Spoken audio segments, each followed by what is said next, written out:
Leviatán, ¿cierto? Es este monstruo omnipresente que está en todas partes y que tiene la misión de regular que todos los barcos se comporten según las leyes del océano, ¿cierto? Y si hay algún barco que se sale de esta normativa muchas veces costumbrista del océano, ¿qué hacía el Leviatán?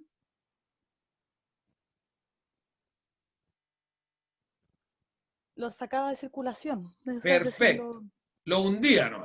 Lo hundía. Lo hundía, que es sacarlo de circulación. Lo llevaba a las profundidades, claro. Perfecto. ¿Qué es lo que hacemos nosotros? ¿Qué es lo que hace el Estado con nosotros cuando no cumplimos o no nos apegamos a la norma jurídica? ¿Sí? Y respondíamos la sesión pasada, ya que estamos estudiando, analizando el Estado, esta mega institución. Lo primero era una pregunta que hicimos en el semestre pasado, ¿cierto? ¿Por qué las personas nos agrupamos en organizaciones permanentes? ¿Por qué tenemos la necesidad o por qué nos vemos impulsados a ser parte, a pertenecer a una organización tan grande como es el Estado? ¿Sí? Y eso respondíamos, según lo que aprendimos el semestre pasado. Maritza. Profesor, disculpe, es que me estaba hablando mi esposo y no le coloqué atención. Ya, no se preocupe, Marina. ¿Por qué, Felipe, nosotros, las personas, tendíamos naturalmente a agruparnos en organizaciones, en estas grandes estructuras? Y lo respondíamos con lo aprendido el semestre pasado, ¿cierto? Que era, ¿cuáles eran los fundamentos, Felipe? Felipe Hernán.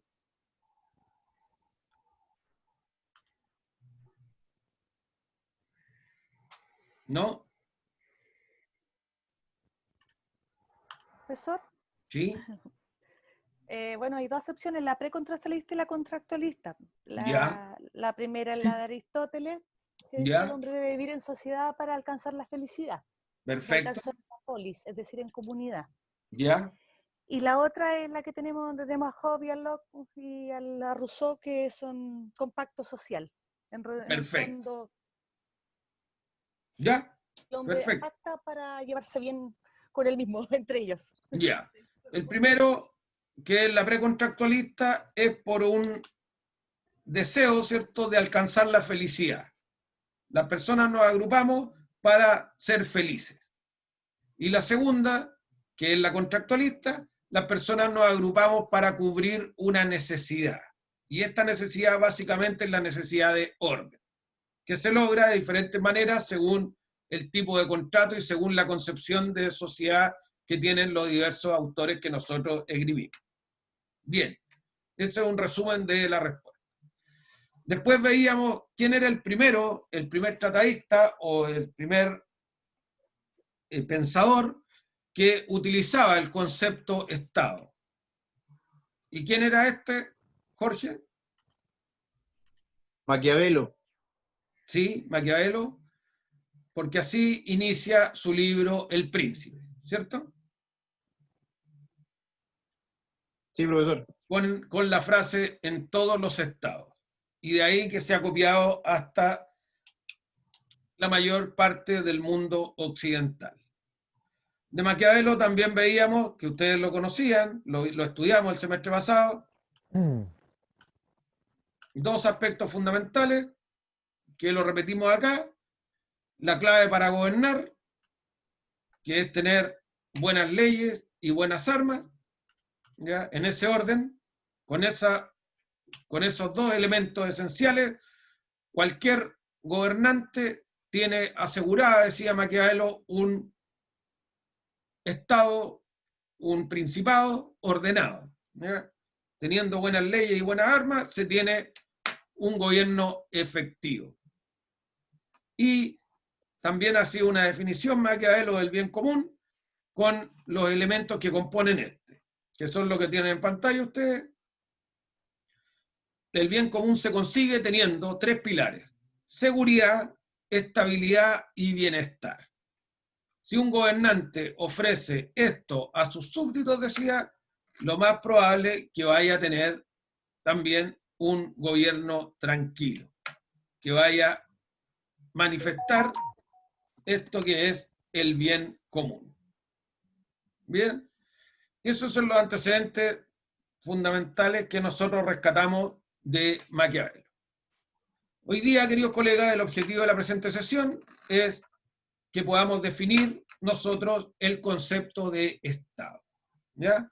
En la presentación que tienen ustedes, aparece, le adelanté, que adelanté en el aula virtual, aparece solamente el concepto de Estado que da André Ariu, que es el que yo más propongo que los alumnos manejen, porque es el que tiene identificado los elementos que componen el Estado. Al aprenderse el concepto de Estado de André Ariu, que es el que a mí más me gusta pedagógicamente hablando, también se desprenden de él todos los elementos esenciales que componen un Estado, los que deben estar presentes en un Estado.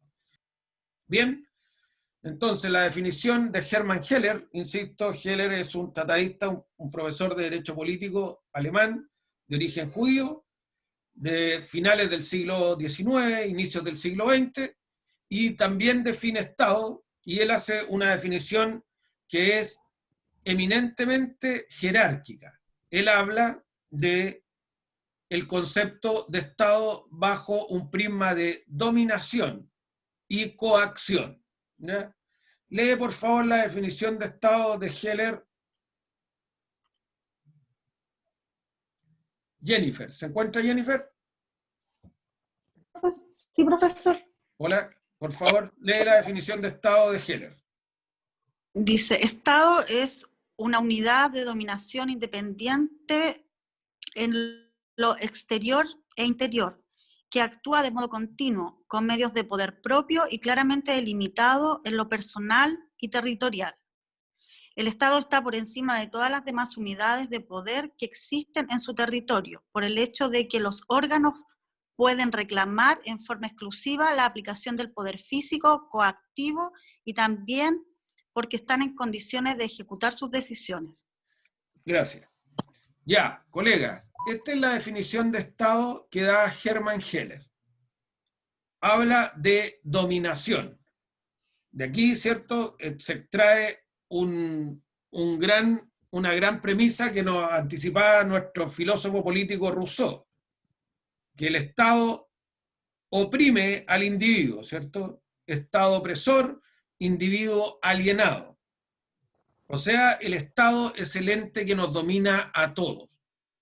También hace una mezcla con la definición de soberanía de Bodin, o Baudin, en la cual uno de los atributos, de los elementos constitutivos de la soberanía es la independencia.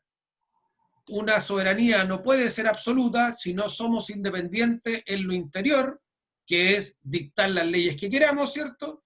Y en lo exterior, esto es relacionarnos en igualdad de condiciones con el resto de los estados y adoptar lo que estábamos hablando al inicio de la clase, adoptar las decisiones internacionales que queramos, sin presiones del resto de los países. ¿Por qué? Porque somos estados soberanos.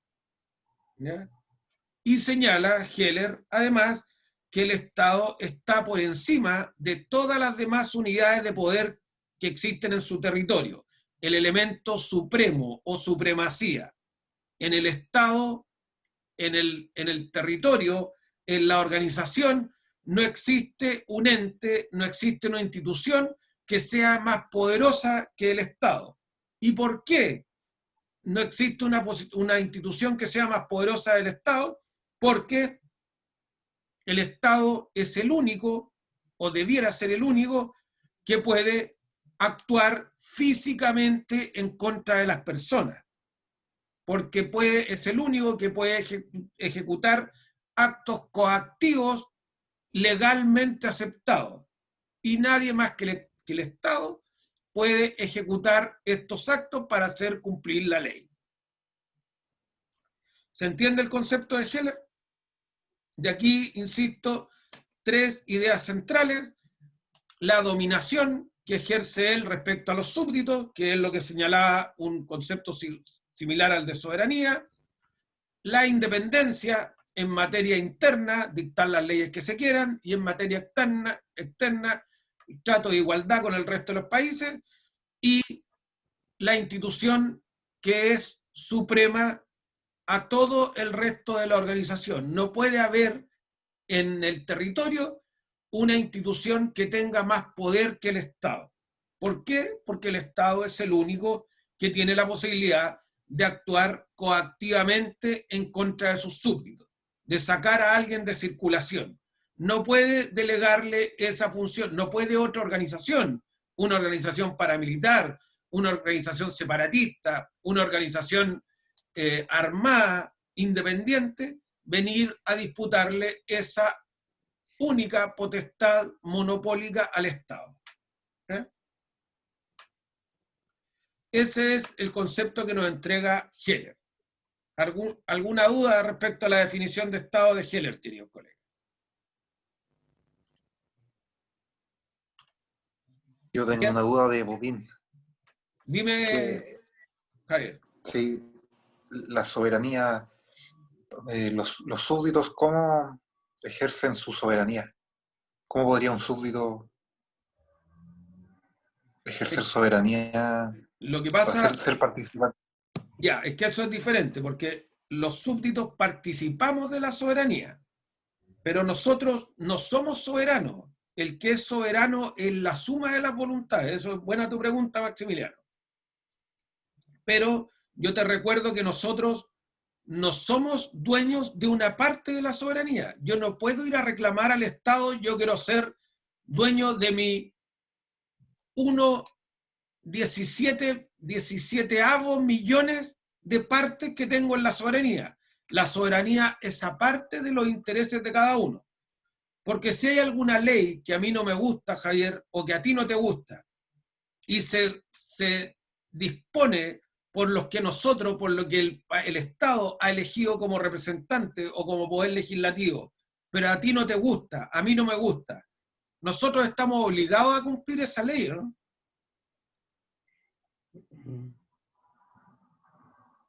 Javier.